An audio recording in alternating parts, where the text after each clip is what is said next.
taser. Give me my taser.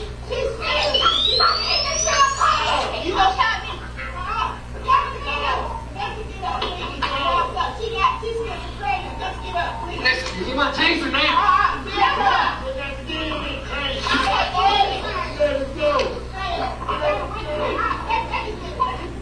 It's extremely heartbreaking anytime there's a loss of one of our community members. We recognize that this is an extremely difficult situation, and we're extremely saddened by the death of Vanessa Ragland. To that end, we offer our sincerest condolences to her family. The purpose of this news conference is to provide a timeline of what occurred from the time BPD was dispatched to the time the first shots were fired and the last shot was fired. When a daughter diagnosed with autism and schizophrenia steps in to defend her mother during a domestic argument, who is actually protecting whom? Tonight on True Crime Unraveled, what started as a routine 911 call turned into a lethal confrontation and left one young woman dead. If you've ever wondered what happens when mental health, family conflict, and policing collide, you're about to find out. Make sure you stay till the end and drop your theories in the comments. The pieces are simple on the surface. Mother and stepfather arguing, police arrive, the daughter reaches for a taser, and 3 shots ring out. But what if the real story isn't about who pulled the trigger, but why a daughter who should have been protected ended up in the line of fire? We'll walk through the night of the shooting, uncover the fault lines in a fractured family, and ask whether the system failed a young woman already vulnerable. If you've been with our channel for a while, you know we dig beneath the obvious. Tonight is no different. Was this tragedy just an awful chain of events, or something deeper? Let's get into it. Vanessa lived in Birmingham, Alabama. At 36, she was recognized by her cousin Sade, we'll hear from him later, as a caring family member who often tried to mediate disputes at home. From what friends say, despite her diagnoses of autism and schizophrenia, Vanessa had a gentle heart and was fiercely loyal to her mother, Rosa Ragland. Inside that home, though things had been tense for some time, Vanessa's stepfather and Rosa argued frequently, their voices echoing down corridors. Vanessa would stand by her mother, offer a calming presence, but the stress built. On the night in question, the argument escalated. Rosa called the police about a disturbance. Vanessa stepped in, as she often did, trying to de-escalate. The unique angle here, Vanessa wasn't a bystander. She took action. She picked up a taser in a moment of urgency, not in aggression but in protection. And then, without time to fully process what was happening, things changed. Vanessa moved from protector to victim. Officers from the Birmingham Police Department entered the home responding to the call, an alleged aggressive male, possible weapons involved. The mother, Rosa, argued with the officers. She demanded they leave. The conversation turned heated. Vanessa intervened. She picked up the taser, an act of protection.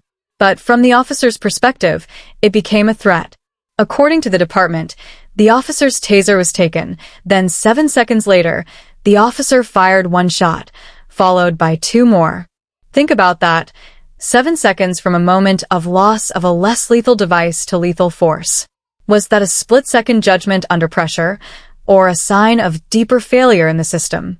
Vanessa is shot 3 times. But what happened just before the trigger was pulled? Was she seen as a threat, or was she simply protecting someone she loved? Vanessa was rushed from the scene and pronounced dead. No officers injured. The Alabama Law Enforcement Agency, ALEA, has taken over the investigation. Her cousin, Sade, described her as someone who always tried to help, never to harm. His voice tells a story of heartbreak and confusion. How did a healer become the one needing help? Here's where the unique angle really matters. This wasn't a random encounter. It was a domestic dispute inside a home with a daughter who had already known vulnerability. The question becomes, did the system recalibrate for that? Or did police responses mirror any other aggressive individual with possible weapons call, without mind to the diagnosis and context? We must ask, was Vanessa's autism or schizophrenia taken into account? When did the narrative shift from helping her mother to being a threat? The official narrative is locked in motion. Officer responds, taser taken, shots fired. But what visible evidence or body cam footage will bridge the gap between those seconds? And will it answer the bigger question? Who failed Vanessa? So here's what we do know. Vanessa Ragland died during an officer-involved shooting in the 600 block of Brunson Avenue, Birmingham, on October 29, 2025. The officer's taser was taken, shots were fired, and the investigation is ongoing. But here's what we don't know. Was this purely a tactical response by law enforcement to an escalating threat, or was this a system that treated a vulnerable woman like a combatant, rather than someone in crisis? In my view, the unique angle to shift the focus from police shooting incident to daughter with diagnosis attempting protection became casualty places a human face on policy and procedure.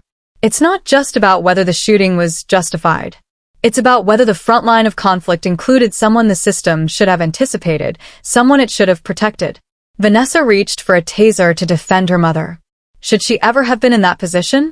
We honor Vanessa's life by asking the hard questions. Was there training for officers about handling mental health episodes? Did anyone on the scene treat Rose's call as a mental health crisis plus domestic dispute? If not, how might things have ended differently? Thank you to everyone reading our comments and contributing your thoughts. We truly read every single one. Your voices matter in this conversation. What do you believe happened in the seconds before the gunfire? Was the officer's response appropriate, or did the broader system fail a daughter who was trying to protect her mother? Drop your theory in the comments below. If this story resonated with you, give this video a thumbs up. It helps others find this investigation and join the conversation. Make sure you hit subscribe and tap the bell so you don't miss our next deep dive here on True Crime Unraveled.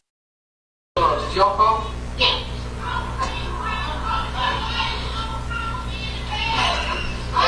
Is everybody okay? Hey, what's going on? I hear people yelling. What's going on? Yeah, he on the phone. He on the phone talking to his sister. Hey, because man, you was trying to tell them There ain't nobody who did that like that. I didn't just know that. Oh my God. So what's going on? She just tried to jump me, you know. David, see why she lying on me. You said I did something you David, I didn't see. I didn't even call. No, see, I didn't even call no police. I don't even know why you here because I didn't even call nobody. Ma'am, can I talk to him? Then I'm going to talk to you. Why? Because I didn't. Because My husband is sick. I'm going to talk to him. No, I don't want you lying on me though. Ma'am, I'm going to talk to him, and then I'm going to talk Yeah, to but you. I want him lying on me though. Leave the room so I can talk to him. Leave the room so I can talk to him.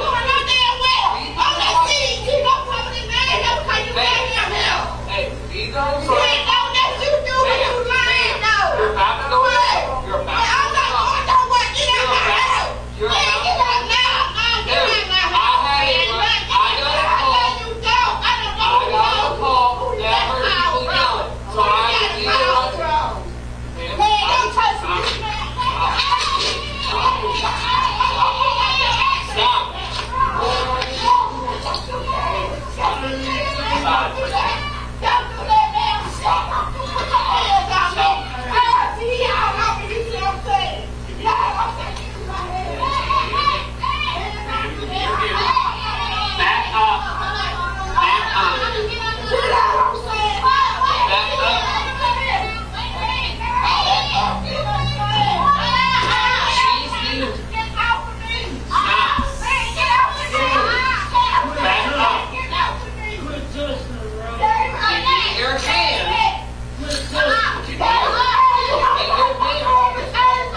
We're going to take you to that breaking news, that news conference underway right now. Let's listen in.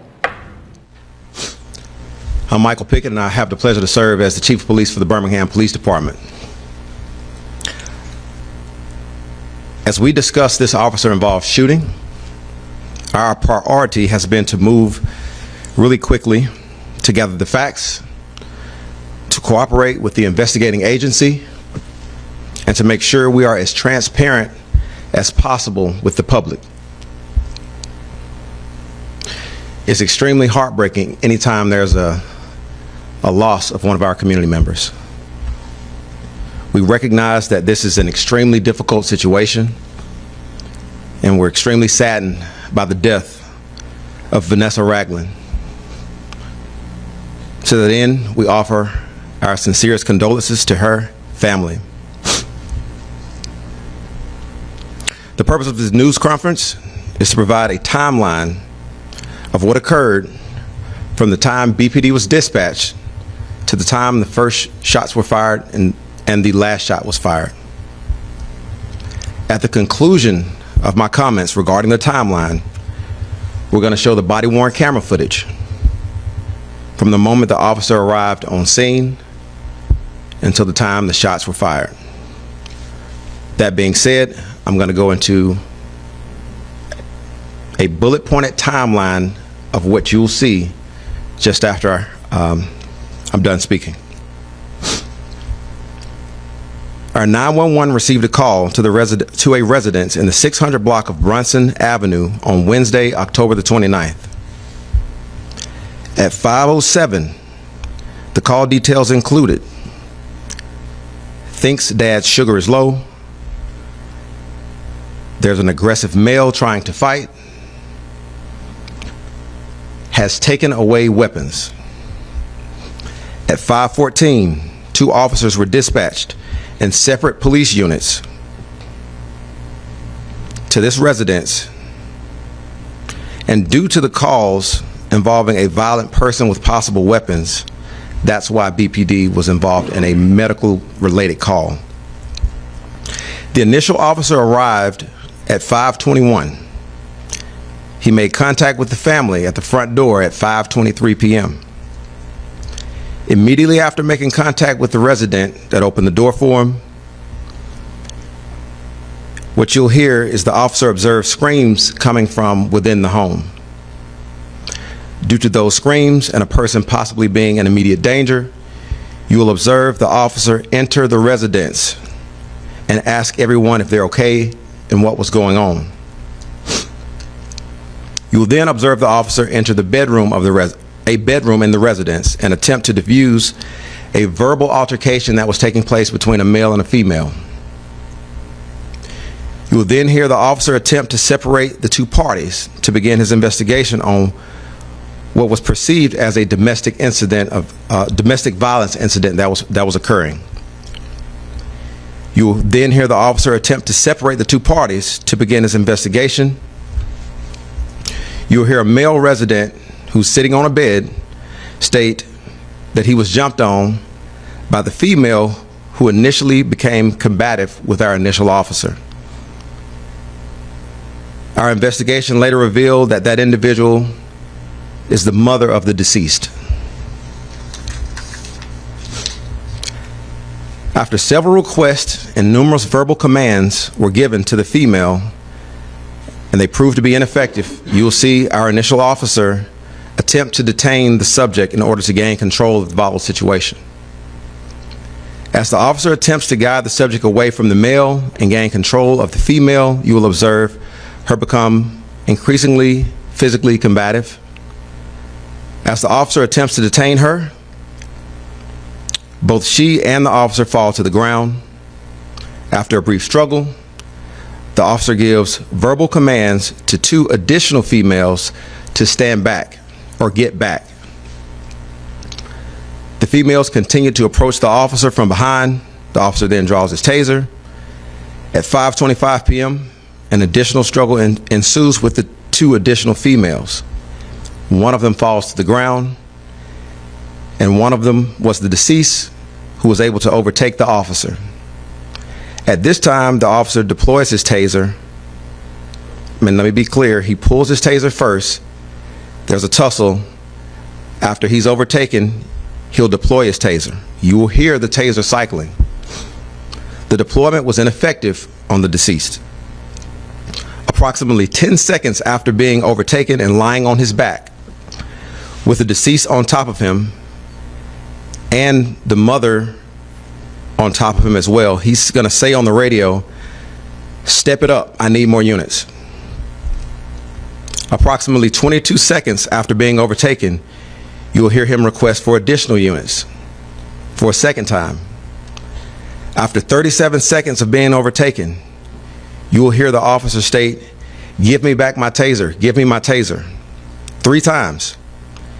Then you will hear the taser cycling. 45 seconds after being overtaken and 7 seconds after his taser was apparently taken, the officer fired the first shot. You may or may not be able to hear this. 3 seconds after the initial shot was fired, 2 additional shots were fired. At this point, I'm gonna have them step to the side and we're gonna go ahead and show the body-worn camera footage.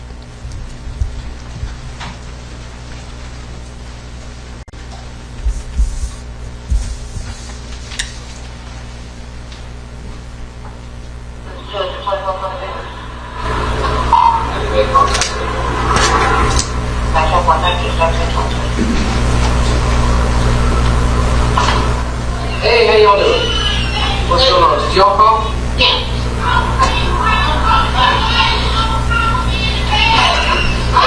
Is everybody okay? Hey, what's going on? I hear people yelling. What's going on? Yeah, he on the phone. He on the phone talking to his sister. They think that man is with Chris down Ain't nobody even did that like that. I didn't touch nobody. Oh my God. So what's going on? She just tried to jump me in.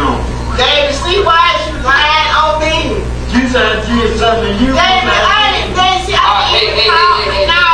even call no police. I don't even know why you here.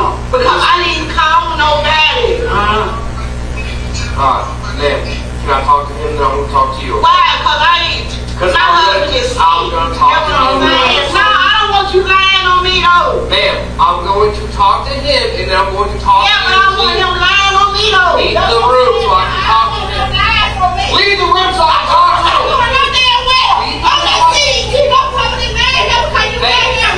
Hey, leave the room so I can talk to him. You're about to go in. You're about to go in. You're about to go in.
Y'all can come back over.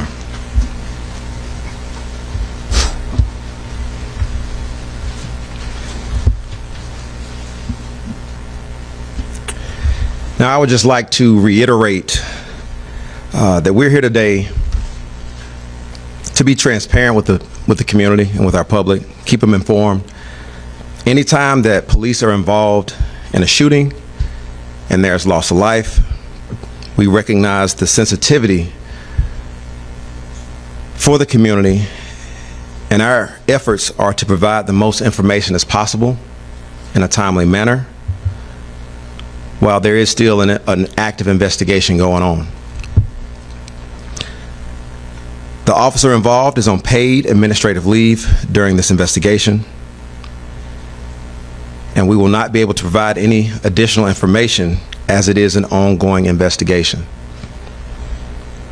The State Bureau of Investigation is the lead on this, and any and all questions should be directed to ALEA, the investigating agency. Thank you all. We really appreciate you being here today.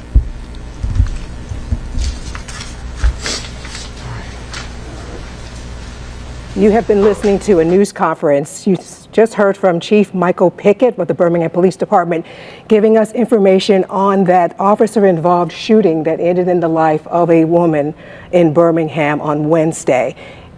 The chief also showing a video from the body camera of the officer who was answering the call to that home. That's right. He walked us through a play-by-play, minute by minute of what happened from the time the call came into dispatch all the way through to when officers were dispatched, how many seconds between the gunshots from them walking in the door to the gunshots wrestling down one of the people on the scene, taking his taser. Very, very difficult moments to see just from us, and obviously it was weighing heavy on them too. Yes, the video showing the officer being overtaken by the people in that home there. Unfortunately, Vanessa, the woman who was shot in that officer-involved shooting there. Our reporter, your reporter, Bria Chapman, is there at that news conference and will give us a wrap-up of what happened there, and we'll keep you updated as we get more details. But you saw what happened in that video for yourself.